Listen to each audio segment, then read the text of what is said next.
Blog Talk Radio. Are you ready for more propaganda? Well, you're in the wrong place at the right time. Colombo Chronicles is for critical thinkers. Let's welcome the consumer advocate for justice. Here's the Rose Colombo. Hi, everyone. It is the Rose Colombo, and I am so happy to be here with you every Wednesday from noon to 1 p.m.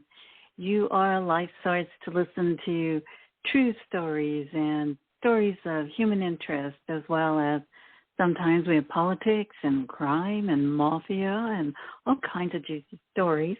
And sometimes it's family-oriented and courage and love and peace in the world. It all just depends on those experts and authors who are from around the globe, mostly America, right here on Colombo Chronicles every week. So you will always be touched by their information, whether it is something that you need self-help, coaching, whether you're looking for human interest, whether you're looking for tips on the law, because I want to remind you that I have brought back the Justice Club as a longtime advocate for justice who has proposed laws in California and nationally, and actually they were implemented over the years. So always interested in what's happening in America because America's the best country in the world, and we need to push back against evil forces who are coming against good forces. And so join the team of good forces and let's push back and create and restore the American way of life. The Justice Club is back on Colombo Chronicles Live Podcast. Join Rose Colombo at noon and find out what tips she will provide in a world of little justice. Colombo Chronicles Live. Colombo is on their trail. Listen up at Colombo Chronicles Live. That's right. Listen up, because today we have a returning guest, and very thrilled to have our American novelist, G.L. Gooding, very popular, the author of two compelling books. Well, actually, he has more books than two, but two that we're going to talk about today. Compelling books with intriguing connections to stories that have warmed the hearts of audiences around the globe.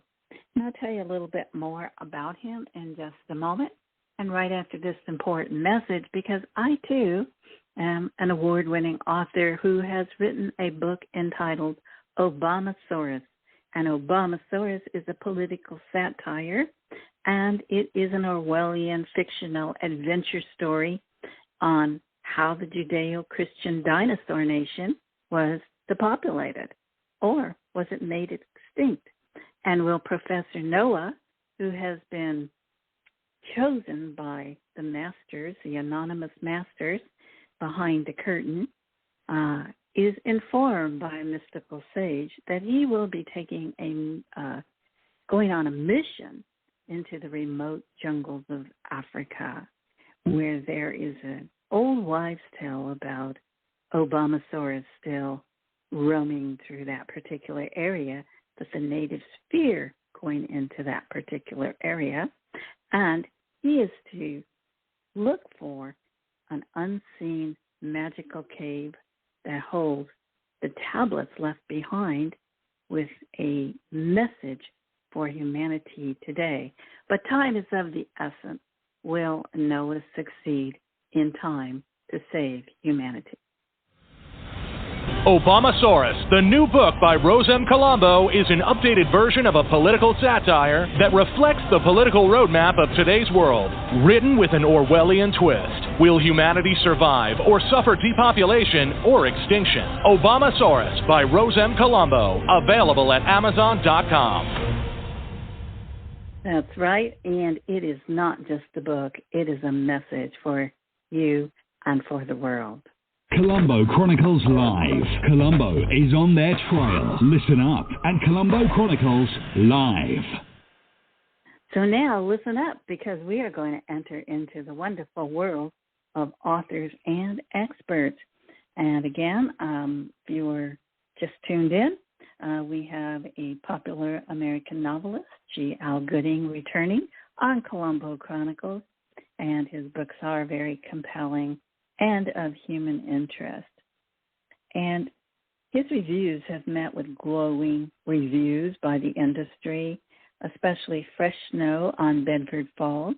It's a historical mystery that picks up where the classic film, It's a Wonderful Life, ends. You might ask him about that, as well as Where Courage Began, and also The Road to Resilience, Thou Must Stay 2, Fresh Snow on Bedford Falls 2, and Murder in Minnesota, and a book called Yellum. And so let's just get started, and let's say hello to our very special guest, G. Al Gooding. Hi, G. Al Gooding. How are you doing today? Well, I'm doing so well, but I'm thinking maybe we should scratch my stuff and let you read excerpts from your book. Now I have my next purchase off Amazon. Is it audible? Is it audibleized? No, it's not audible, but I'm thinking about that. And also, it is an international award-winning book, so thank you for asking. And it isn't just a book, GL, it's also a message for the world. Critics have said that when readers get to the end, they will be very concerned about our humanity, free will, and our free choice. So it's more of a adventure story, but it has a serious message at the end of the book. And with everything that's going on in the world today, I think people are very concerned. So anyway, GL, that's enough about me. How about you? How have you been? I haven't talked to you for quite a while. And so it's been too long. What have you been up to? What have you been up to? I left California, moved to more Midwestern roots to be closer to family for a variety of reasons, not the least of which I just was having a hard time with a lot of the things that I'm touching upon in your book that are going on and kind of getting their genesis, I'm afraid to say, on the west or the east coast. So I'm in Ohio now, in a lovely town called Chagrin Falls, which is charming. The winters are something to get used to again, but I'm glad to be here. Meanwhile, with the pandemic, we moved right in the middle of the pandemic, and with that going on and getting into a new home and remodeling it, my writing suffered some, but I'm back at it hard, and I raised the question about audibleizing your book because, as you know, but your listeners might not remember, I'm visually impaired, so audio books are my choice in terms of getting my literary meal of the day, and so I've spent a good part of last year getting 2 of my books audibleized, and it was a great experience. So if you need any offline input or expertise on the process, I'd be happy to share that with you. Oh, I really appreciate that. I will get back to you on that because, yes, I am very interested because, GL, a lot of, do you want me to call you Gary or GL? on the if I can call you Rose, you can call me Gary. How's that? That sounds good, Gary. So, Gary, but his books are under G.L. Gooding, so remember that. Correct. And it's Gary. My doctor and my dentist, they told me, they said, oh, my gosh, I'd like to read your book. I just don't have the time. I listen to all Audible. So in the car, or when I'm, resting or taking, a break or whatever. And so, yes, there's millions of people who are in occupations that don't have time to read, but they would like to hear the story. So Audible, as I understand, is very popular as well for our busy lifestyle. So good for you, and I will get back to you on that. And so, Gary, well, why don't you tell our audience a little bit about your background, because we always have new listeners, and now we're on YouTube, so it's going to expand the audience. And I just want to tell you something exciting that happened this morning. I got I looked up my podcast, and one of my podcasts was chosen for a 5-star review by YouTube itself. So I was very excited about that. Very happy. Oh, congratulations. Yeah. Well, Thank you. Great. So, yeah, it is. I'm very, very happy about that, because this information is so important to so many people, whether it has to do with human interest, like your stories, or courage or love. People need that hope. Or whether it has to do with other authors who write about crime or mafia or politics or whatever. There's always these stories that touch our hearts, our minds, our souls, and maybe even give us some insight into what's going on in health industry or whatever. So why don't you tell our audience about a little bit about your background and about what about your eyesight and what happened, and how it affected your writing. Well, I'm an old guy. I'm getting older every year. It's funny how that happens. But well, I spent you're most getting of my younger life every year, Gary. Think of it that way. Time to go backwards. Anyway, my most of my life was spent in the corporate world.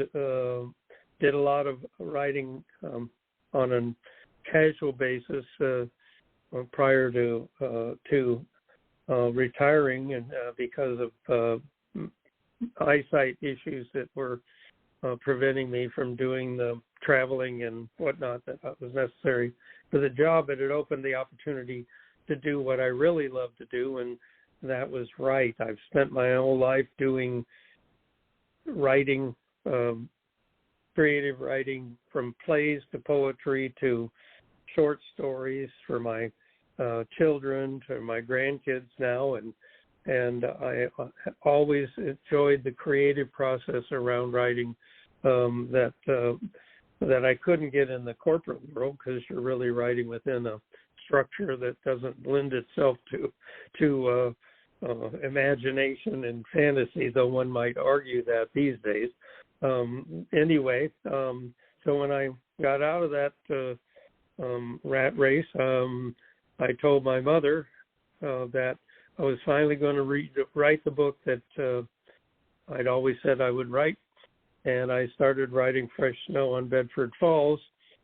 In the middle of writing the Fresh Snow on Bedford Falls, my vision really started going south, to the point that I was declared legally blind, though I do pretty well. There's a big space between really being totally blind and being legally blind, but nonetheless, it made it very difficult as a writer to create and edit works. And thank God I had a good wife who helped out a lot and encouraged. And I came up with Fresh Snow, and I was able to give it to her as a gift on her 100th birthday, and it did receive an award. I think you remember us talking about from the L.A. The name escapes me now. Anyway, as the best historical mystery novel of 2017, and that was really motivational for me to keep writing. And so now I have five works published, hard copy, paperback, and now Audible books in the case of 2 books. And I have 2 more in the works that have been in the works for some time and kind of went on to hiatus, as I mentioned, with the pandemic and the move out here. But now I'm almost done with one of them in draft form, and the other one is it will follow that hopefully before the end of the year. And as I said earlier, because of my vision problems, I've always been an audiobook listener, not only because I can't see that well, but when I'm doing other things, like my wife has me doing the dishes or vacuuming or whatever, I can plug in a book in my ears and the drudgery seems to go away. So there are multiple reasons that I'm a big fan of audiobooks. Not only one other thing that I might mention is I have a library of almost 300 audiobooks that I have, but they fit on my phone. And so wow, that's amazing. So you don't have the issue of now what do I do with this book? The days of having big libraries full of hard copies or paperbacks is I think is on the way out, like 8-track tapes and CD players and you name it, that has suddenly disappeared now from our experience. So that's kind of a real quick thumbnail of where I am at, and I'd love to talk a little more about some of the works that I have done and that are available on Audible at glgooding.com. You can find me and find a lot of interesting stories and blogs and stuff like that. Well, why don't we talk about? I don't think we've ever talked about the book Yellum, and so it's a story about. You told about a special father-son at least it reflects a special father-son connection, and since Father's Day is coming up, can you tell us a little bit about this particular story? It's called Yellum, Yellum, for our audience who don't know how to spell it. So right. why don't you tell us a little bit about it? Yeah, well, Yellum started as a children's story for my son, who was when he was one, I started writing it for him, and I would kind of I wouldn't read it to him so much as just tell a story, and it is a spiritual base. It's a religious based story about a donkey who is orphaned in the beginning of his life and goes through significant transformation from a hard-hearted, abused animal to one who had come full circle through the help of some of his animal friends and some good humans they ran into, and ultimately is the donkey that carries Mary into Bethlehem for the birth of Jesus. And I consider it as a Indiana Jones meets a Mall and the Night Visitors. I don't know what you would do, but it was intended to be exciting enough to keep the attention of a young boy, and then he continued to grow, so I kept having to modify the story to make it a little bit more suited to his age level. And the irony is that I finally finished and published it when he was 39 years old. Wow, so that's amazing. It took a long time, but it was a labor of love for sure that I persisted in it, and it is a lot of fun, but it has a message. You said earlier in the introduction about how your book is a story and it will hold interest on the basis of the story, but the message in it is what's most important. And except for my mystery book, which even though it was given great feedback as a book, it was very much a departure from my general interest, which is to write books that are going to have people finish them and be uplifted and feel hopeful and optimistic about what can happen and what should happen, and how reliant we are on just not on other people, but how we internally become better through our lives and how we live them. Yes, I think that's so important. And this book, Yellum, sounds really like something maybe Disney might be interested in, because it's so touching to use animals, I think, to give a message to people and humans. And so many of us have to come full circle before we grow up. Yeah. Face reality. This is really what it's about. Yeah. Wow. Right. So I really like the theme of that particular book, Yellum. And so, ironically, we're in the process of putting together a I don't know what you describe it as. It's a high-tech presentation in abbreviated form to present to various producers as a possibility of something to be done with. It's either most likely cartoon, digital, something like that, which would be, but it could be live action too.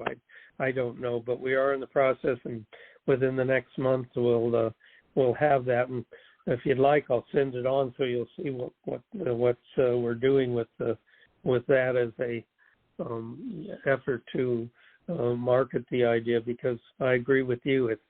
It's the kind of thing that is a little bit different and is definitely something that would be helpful in these days. Yes, because he loses his mother.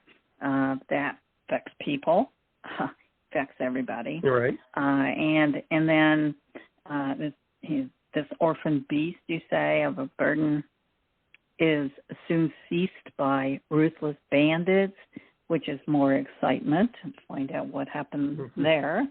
And then he meets Camel and Rags, the dog, and two kind-hearted creatures who've also been living in harsh lives.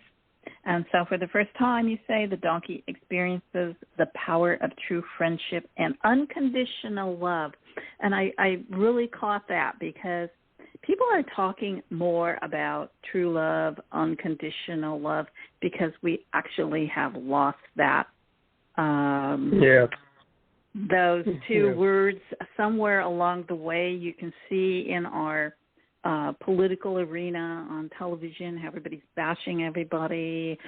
Somebody falls down, they make fun of them, or they're mean. I mean, people fall down all the time at any age.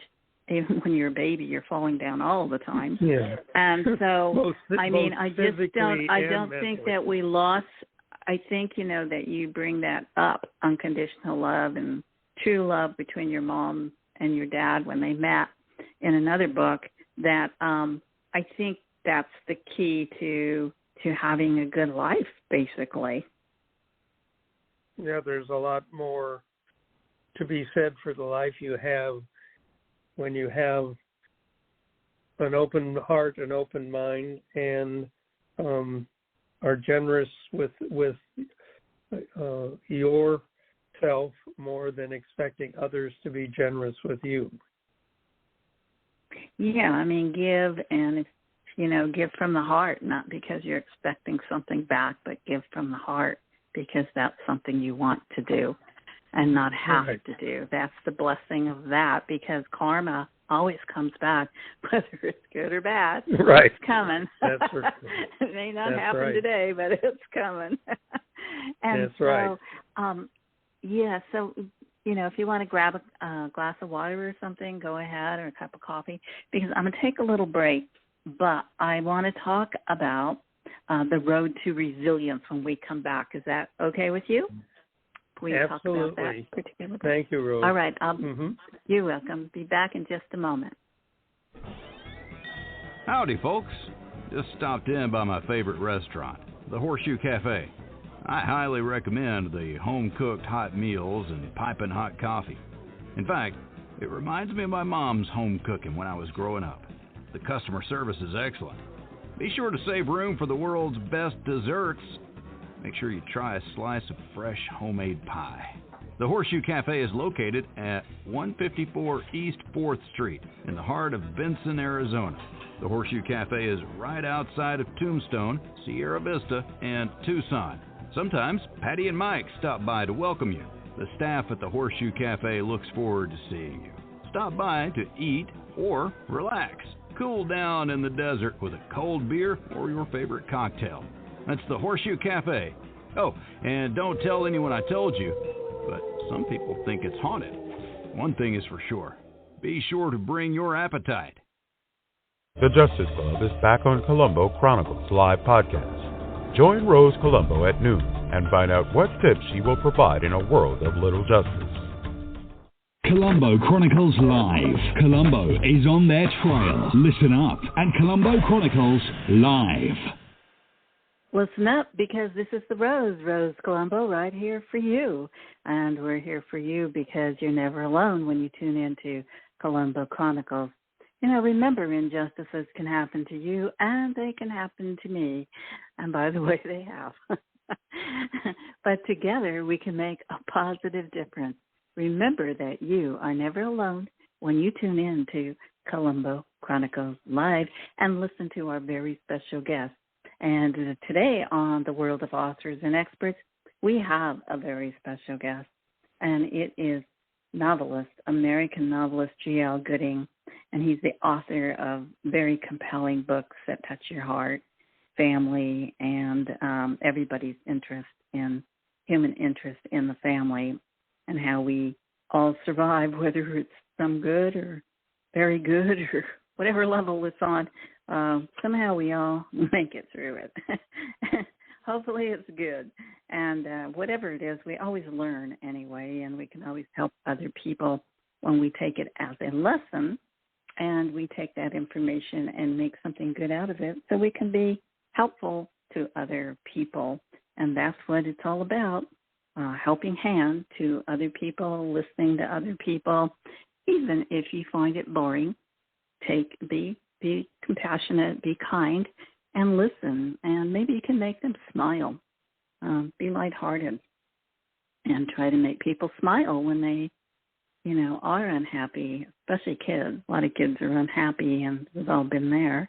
And so especially in today's world where it's so complicated and complex with agendas by our government and the medical field and all of these different investors who have our heads spinning with all these different immoral, unethical, illegal, unconstitutional, and unlawful agendas. But shut them out of your world and read a good book. And one of the good books you could read is by G.L. Gooding. So let's get back to Gary, and let's find out about his next book, which is very popular as well. It's called About Road to Resilience, and it's on paperback, ebook. And Gary, are you there? Yes, I am. And appreciate the opportunity to talk about these books because Yalom, which had a father-son tie, these books are a series. Road to Resilience is the second in a quartet of books I'm writing about my late mother, who passed away at 102, almost 103, and had a remarkable life.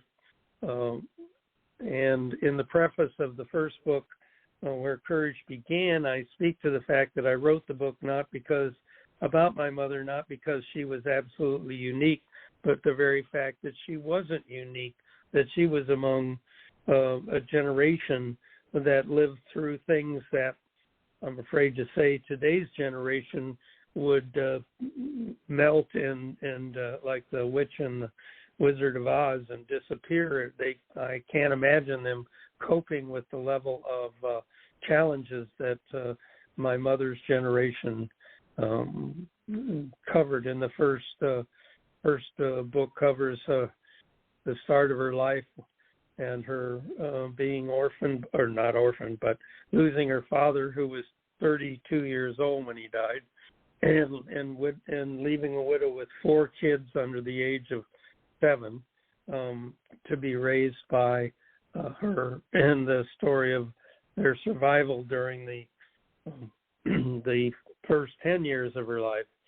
Road to Resilience talks about her life going beyond that, and includes the introduction of my father, who was a wonderful, fun-loving, stern, traditional father figure that, and I had a great deal of fun taking her stories as the bones, as the framework, and being able to actually have the joy of writing their story from my point of view, and having some real fun with it, especially when they first met, and how they met, and and she did spend, my mother Velma did spend quite a bit of time when I would be visiting with her toward the end of her life, talking about these kinds of things.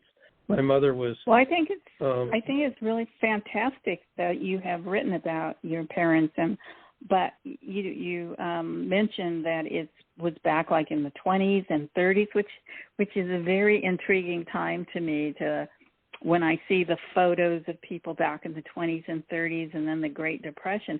So this took place, did it, around those particular times that they were young, and also you mentioned when they met each other, they instantly fell in love with each other when their eyes met.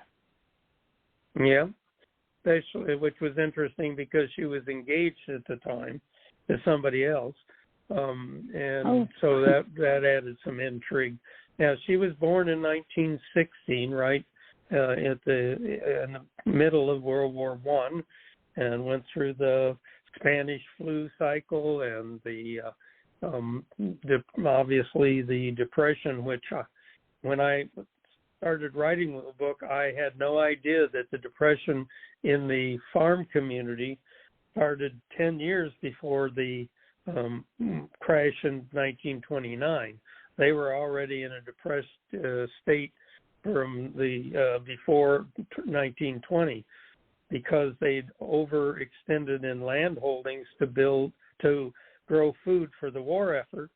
And when the war ended, all of that demand dropped off, and so many farmers had overextended in terms of leasing or buying land, and they couldn't make the payments. And so foreclosures were coming fast and furious back then. And wow. That's the world. I don't mean to interrupt you, Gary, but that really is a story people should read, because it appears that, I hope not, but it appears that that's what's happening today. And, you mentioned the pandemic, the Spanish flu, and then you mentioned the farmland going under and being sold for a cheap price because the farmers' crops were destroyed. I mean, seriously, that just totally, my brain went boom to today's world. So this is a really important book, because they're talking about food shortages and so forth. So, and the skyrocketing costs. So what happened in that particular time? You're talking about all the foreclosures and so forth. Well, that meant that all the little communities around the area also suffered, and many of the small towns in the Midwest now are being shuttered because so many farms have been bought up corporately and are no longer small family farms. You have to remember, when my mother was born onto the farm that she was started her life on, they were still plowing with horses, and I now live in the Amish country, and I can watch them doing what was being done 100 years ago, and relating to it very specifically. And I think you said earlier, Rose, what goes around comes around, I don't know. I don't know who that's credited with, but the person who said, if you don't remember and learn from history, you're you're doomed to repeat it. And I think what you're saying speaks to that well. Yes, and it's amazing that right now I'm talking to you and I'm listening to, and everybody is being reminded about what happened in the past, which seems to be what's happening today.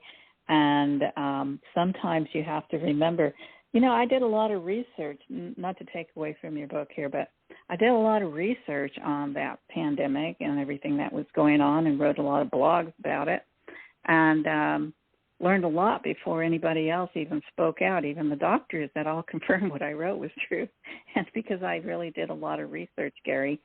And as it turned out, the people who were said to have died from the Spanish flu actually coincides with what you just said about the farms, because in reality, they died from a lack of clean water, hot water, the lack of fresh ventilation, and ripping those masks off and getting 24/7 oxygen and release of carbon monoxide from their bodies as God created the breath of life, and how it was to work with your nose and your mouth and your lungs, and your cells need oxygen.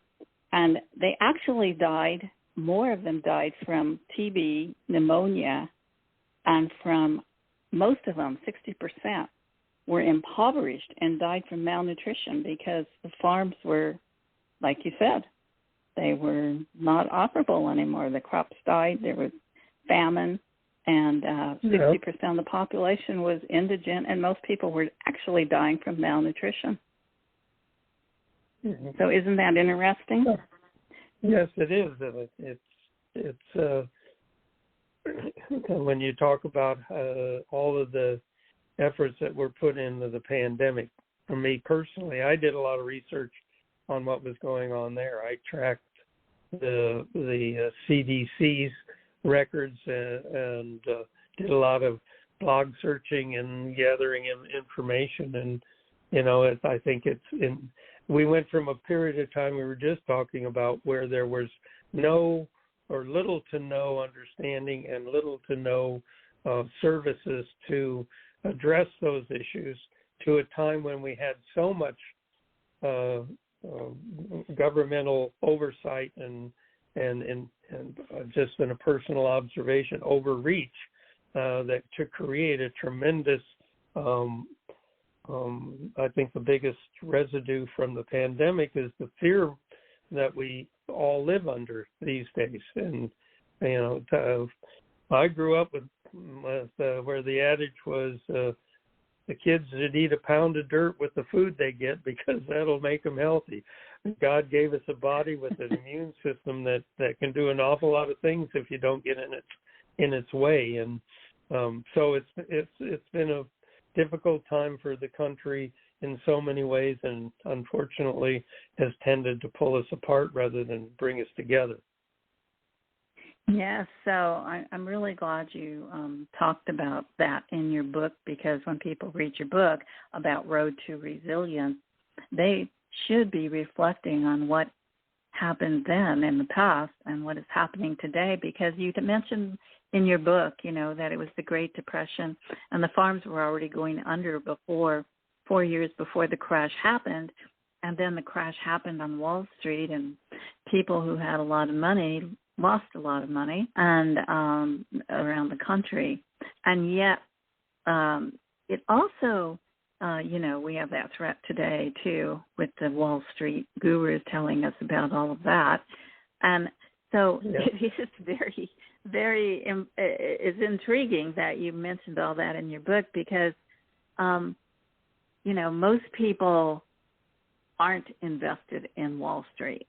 Most people are just making it paycheck to paycheck. So your mom was at a time when women didn't really start to go to work until the 90s and out of the house, because everybody was a wife and a housewife and a mother and stay-at-home moms. And so we didn't need all these daycare centers until this happened.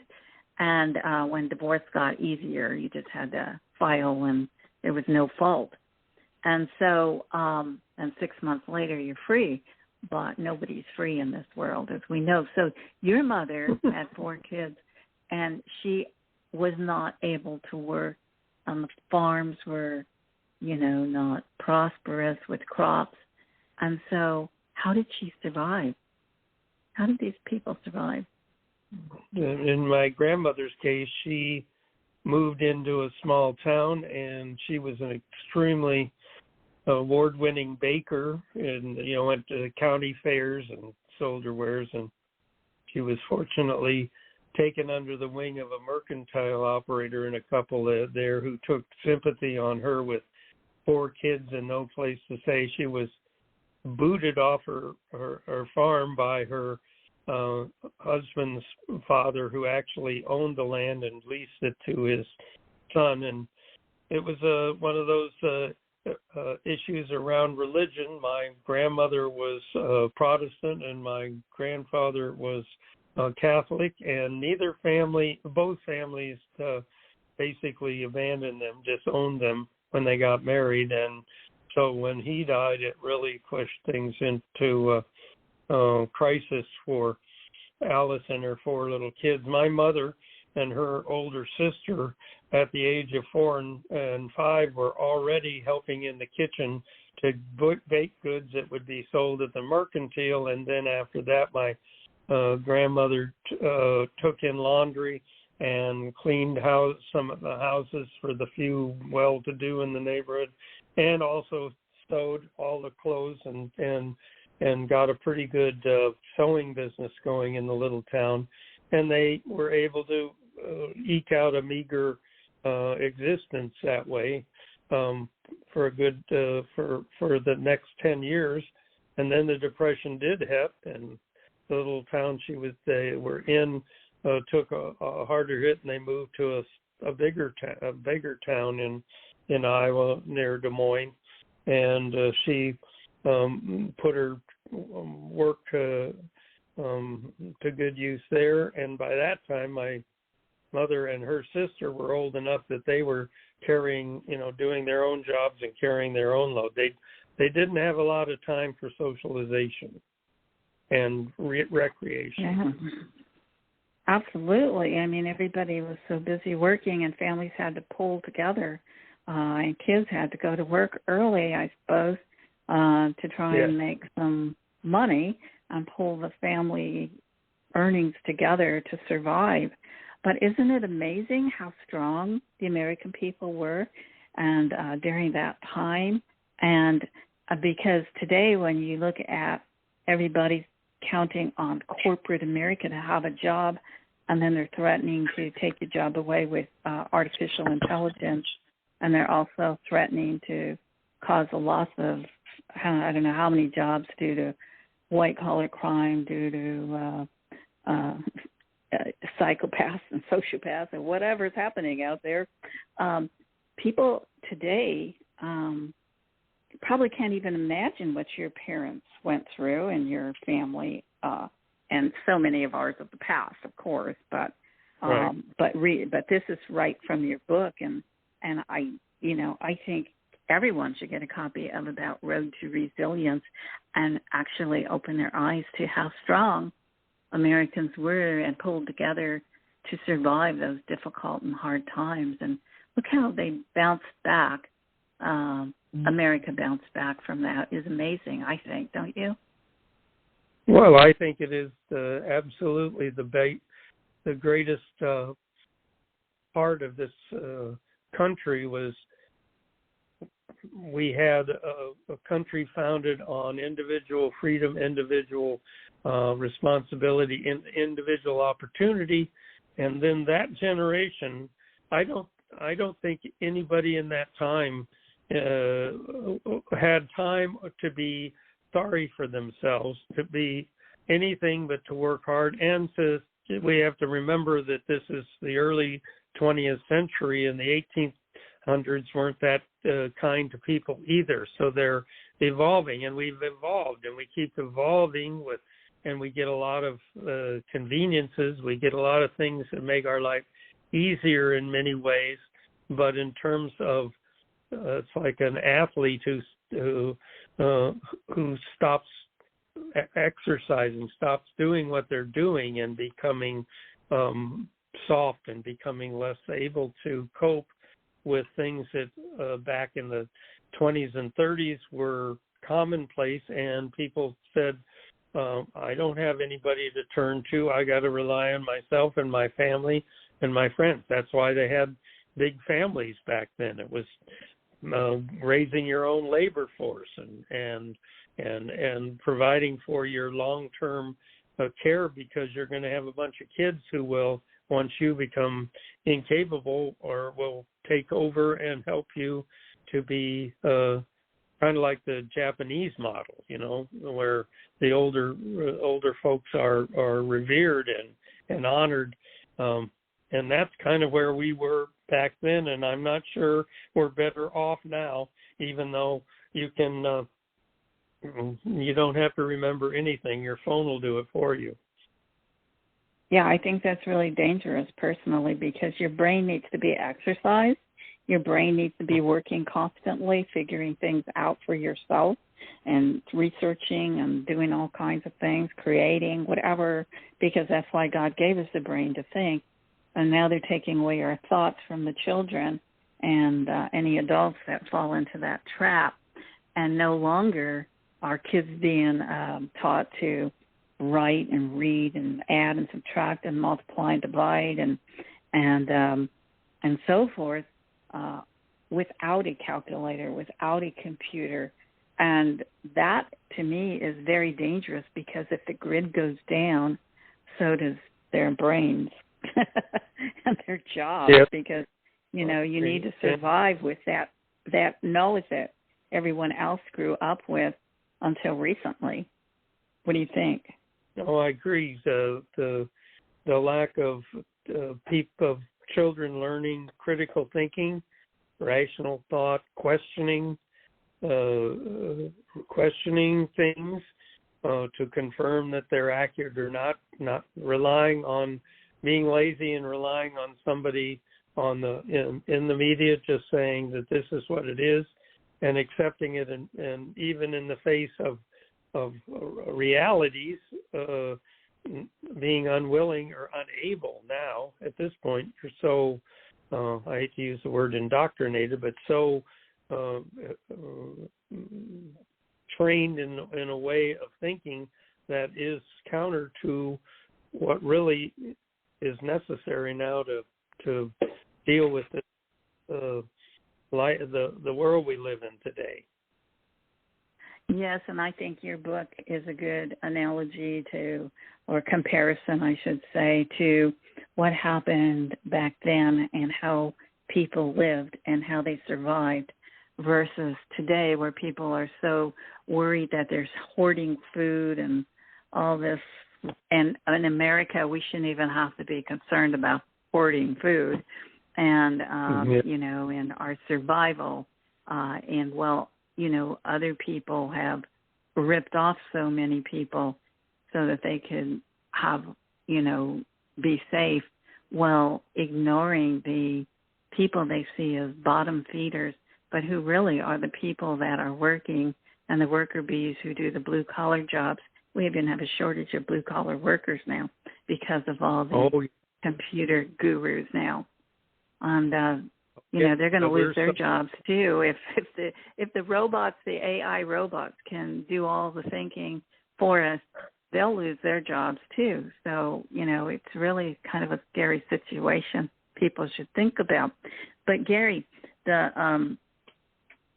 about the Road to Resilience, I hope people get that in paperback or ebook. Is that on Audible as well? It's not on Audible yet. That would be I'm working on finishing the third of the 4 books. What is on Audible now is Fresh Snow on Bedford Falls, and I am so excited with that. Besides originally being seen as a award-winning work, I was fortunate enough to get the best narrator on Audible. He's the choice for the voice. He's done over 2,700 books, including the Bible, Tale of Two Cities. It can hardly go on to Audible to look for a book without finding something by George Guidall or as the narrator. And I've listened to him so many times since I started listening to Audible that I doubted greatly that he would deem to read my little book, given all his background and what he'd read. And my mentor Robin reached out to him, and he said, "Well, send me the book." And before we know it, he was on board and excited about doing it. And he has an incredible voice, and it's one of the things that you'll be working on when you do your audiobook is what kind of voice does it need, gender-wise, age-wise, timbre and tone, all of that. And I had always envisioned if I ever got this book on Audible, it would be with him reading it, and I got my wish. It was a dream come true. And then I have Yalem is also available, narrated by a new person in the narrating business, Katie Swift, who ironically lived in Ohio when we contacted her, and she was the perfect voice for the animals and the tenor of a book about animals and adventure, versus George, who had that has this kind of a fatherly tone in his voice. It just fits the tenor of Fresh Snow perfectly. So I'm very happy with that, and I am looking forward to doing my mother's books, because I think the message in there is important. And if, as I believe, more people are going to be turning to audiobooks for the reasons we discussed earlier, that it will help in reaching more people. Well, also, tell our audience a little bit about that wonderful story, Fresh Snow on Bedford Falls, and why you wrote that book, so they can get a copy. I started watching Fresh Snow on Bedford, It's a Wonderful Life, when it first was on television, and it became a staple, and I watched it every year, made my kids watch it with me till they finally snuck out of the room whenever they thought I was pulling it out to play. Anyway, but there were a couple of things in that story that I always focused on. One was how at the end everybody is so upbeat, and it's such a positive moment, except they show a shot of Henry Potter and his assistant sitting forlornly or disappointedly in his office. So, it always struck me as, well, there must be a deeper story around Henry Potter. And so that was one motivation. The other was I'm a Gemini, so part of me is a very realist and the other's a romantic. So, yeah, the movie was romantic enough and I cried every year at the end of it. But a realist side of me said, yeah, but that $8,000 that they replaced with the generosity of the community would not have been the end of the search for the money and what happened to it, and the future of the Bailey Building and Loan would still be in question after the dust settled on that wonderful scene at the end of the movie.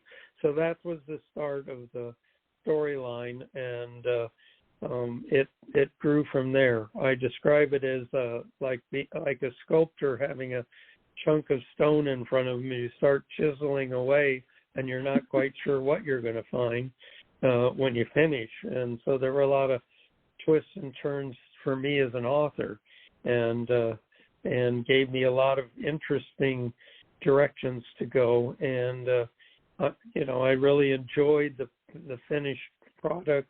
And especially when my mother read it and got back to me, says, "This is a wonderful book, but I don't believe you wrote it." Which was really kind of That's amazing that you said that, because I just got my latest book in hardcover sent to my home, and I design all my own covers on my books too, except for this next one that's coming up. But I've designed all the covers on the other ones, and my daughter's like, "It's amazing! I can't believe you did those. I can't believe you did all this hard work. Your own family can't believe it, and they're the last ones to read the book. I'll tell you that." Well, I mean, when they've been listening to me talk about doing this for years, and not having anything particularly to say, see, I've capability, I've done this stuff, now I'm going to write the great American novel.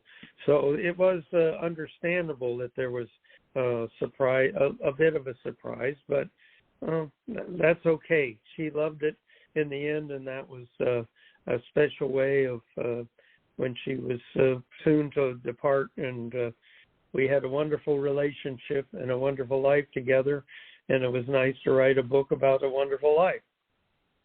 Yes, that's fantastic, and I'm glad you told us that part of the story of why you wrote it, because I don't think anybody else really thought about those points except you. So turned it into a book.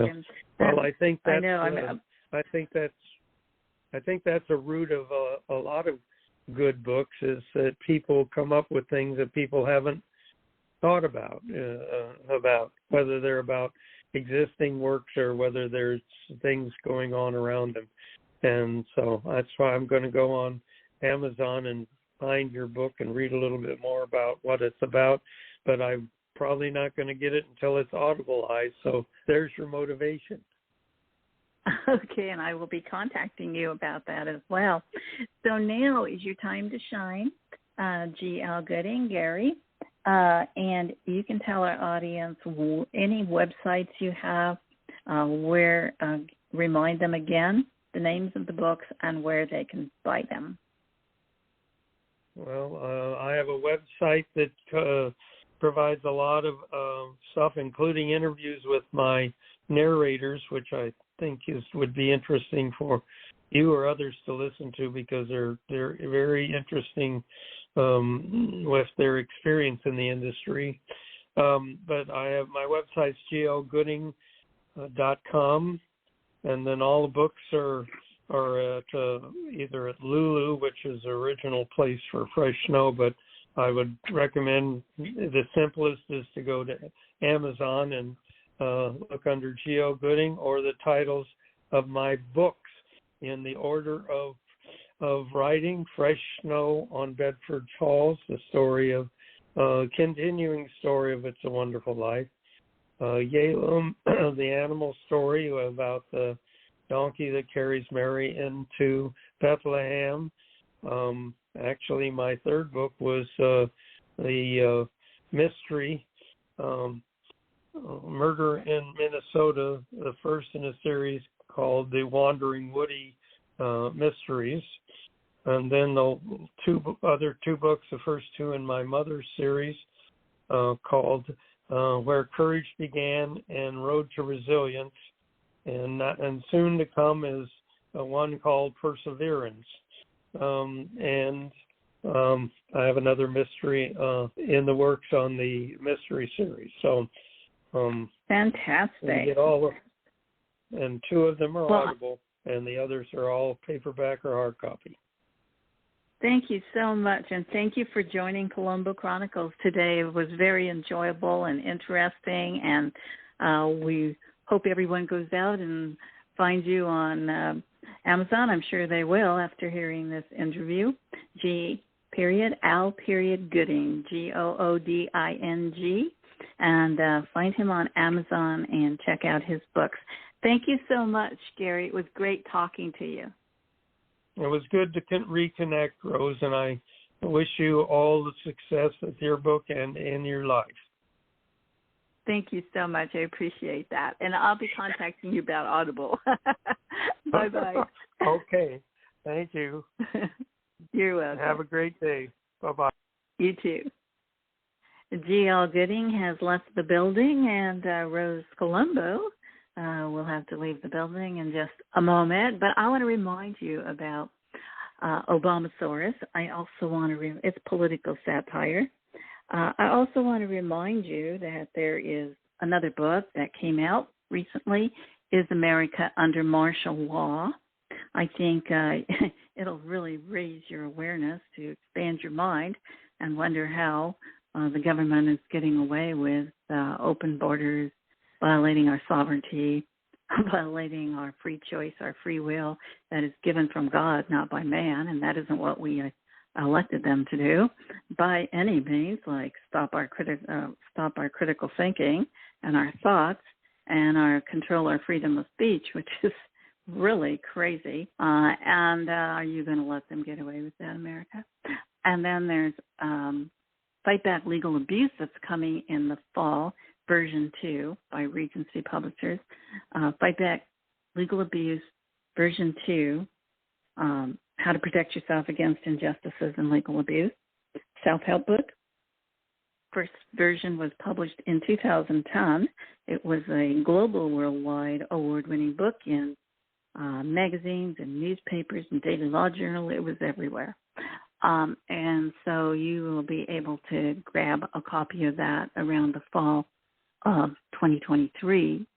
And most recently, just yesterday, I got a copy of my hardcover, Dressing Up and Dressing Down, which is a blast from the past to the present, and it explains how each generation changed in their fashions and why, and it all reflects the economic and the political environment that is going on in America and around the world, and how it challenges the world of the American fashion industry, because we do provide clothing for the world, when we have outsourcing, globalism, China, and we no longer control all of the water, the textiles, and the cotton. So you really want to pick up a book about that before we have to start wearing fig leaves again. Talk about going to the past, going a blast to the past. So anyway, listen to this, and God bless you, and God bless America, and God bless everyone around the world. Obamasaurus, the new book by Rose M. Colombo, is an updated version of a political satire that reflects the political roadmap of today's world, written with an Orwellian twist. Will humanity survive or suffer depopulation or extinction? Obamasaurus by Rose M. Colombo, available at Amazon.com. Well, my friends, time flies. And now is the time to say goodbye. Thanks so much for being part of the Colombo Chronicles family. You are appreciated. Please do it now. Bookmark, push that like, share, and follow button. Oh, and don't forget to comment below and stay in touch. Make your family part of the Colombo family. Until next Wednesday at noon, remember, God loves you, and so does the rose.